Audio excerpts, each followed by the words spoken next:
All right, this is a Fox News alert. Moments ago, the Supreme Court denied Trump's application to halt a sentencing in that New York hush money case, which now will happen, the sentencing tomorrow. For reaction to this, Jonathan Turley, George Washington University law prof, and Charlie Hurt, Washington Times opinion editor, both Fox News contributors. Professor Turley, let's start with you. Look, the court doesn't like to intervene in what may be considered political matters.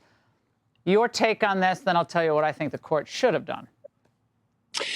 Well, this is what some of us predicted when the appeals were just began. Merchan really played this perfectly, and I say that not as a compliment, that he knew that he was giving President-elect Trump very little runway by which to take an appeal off. He also knew that appellate courts generally prefer for sentences to be finalized, to review the case as a whole. And he played those two cards to guarantee that he'll be able to sentence President Trump tomorrow. And when that occurs, in many ways, he's going to create the ultimate mandate for President Trump. He will have established with finality the effect of lawfare on our political system. So President Trump will go in, as many on the left want him to go in, as a convicted felon. But for many people in this country, he will also go in as someone who was the victim of lawfare. You know, this was the most outrageous of the cases. It was built on not a novel, but an unprecedented theory, one that even the Democratic senator from New Jersey recently called BS. I mean, said that it was completely invalid. And that's the mandate that he will give this president going into office. Professor, we'll get to Charlie in just a second. When you look at this, though, one of the justifications for not granting the application for this stay was that it wasn't a real inconvenience to the presidency, because the judge had indicated there's not going to be a jail time. It'll be there, but it won't be really inhibiting his work as president. But four justices disagreed with that. And the only one who didn't, who was one of the Republican nominees, is Amy Coney Barrett. Of course, John Roberts, the other one. But Amy Coney Barrett voted with the majority. So there were a core four who believed that this was significant enough to say, not pulling this nonsense. That's right. And the division on that court really does reflect how troubling the case is overall. That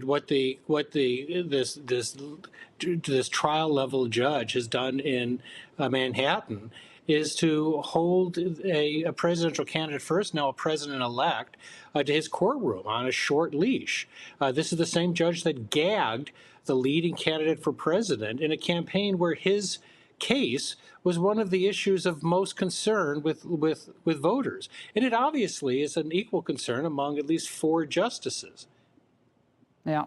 Charlie, look, on this case, I think it's such a travesty. It's one of those extraordinary cases where, allowing the process to go forward in normal course to the appellate. We have serious problems facing this country.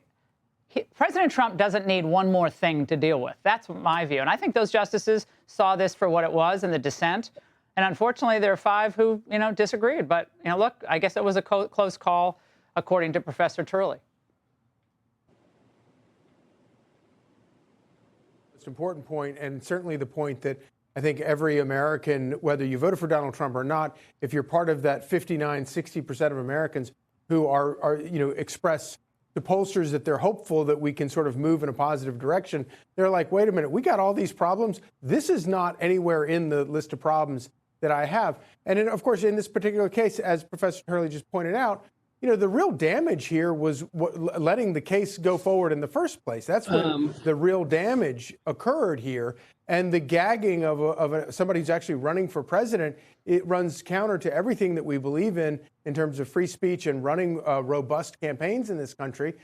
And, of course, Donald Trump won, and he beat all of it. And this is just a reminder, I think, for a lot of people of what the left and what these crazy prosecutors did and tried to do to try to thwart the will of the American people. And the American people looked at it and said, yeah, we don't care. We're not going to be confused about this. We're going to stick with the issues that we care about, and the issues in this case are not one of them.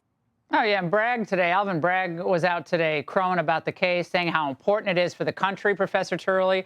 And I would also argue that Judge Merchan, by issuing this, quote, unconditional discharge in this case, also kind of implicitly, in my view, admits this is ridiculous. I mean, I'm sorry, but unconditional discharge, but he's a felon. To me, again, this is preposterous. And I think the court should have done away with this. I think the court got this one wrong. And I don't say it just because I support President Trump. I do support the presidency, though. Yeah, I'm not surprised by Chief Justice Roberts. He often experiences a bit of sticker shock when it comes to institutional issues. He doesn't want to get the court ahead of the politics of the moment. This is fairly consistent, I would say, with his past rulings. And I say that, because I truly believe that what motivates him is the court as an institution. And he doesn't want to see the court at these critical moments making this decision. But the problem with what's happening in Manhattan is that this is the rawest form of lawfare. And of course, Bragg is its happiest warrior. But at the end of the day, you have a case that was a dead misdemeanor that was zapped back into life with this novel theory, then turned into this mountain of felonies, and then went before a judge that, in my view, discarded any sense of due process. We still do not know what the jury decided as to the underlying conduct in the case. I mean, I was in that courtroom. So was I. I was in disbelief as to how the court was ruling. This was a raw abuse of judicial and prosecutorial power in the United States. That's what it was. But apparently we have 5 justices on the Supreme Court who think this just has to go through its normal course. Were you surprised, Jonathan, by Amy Coney Barrett in this or not? No, Justice Barrett has been playing more and more of a central role or centrist role on the court. She's often voting with the left of the court. She's sort of carving out her own voice, her own place. And I don't want to condemn her for it. I can disagree with her decisions. She's a very thoughtful jurist.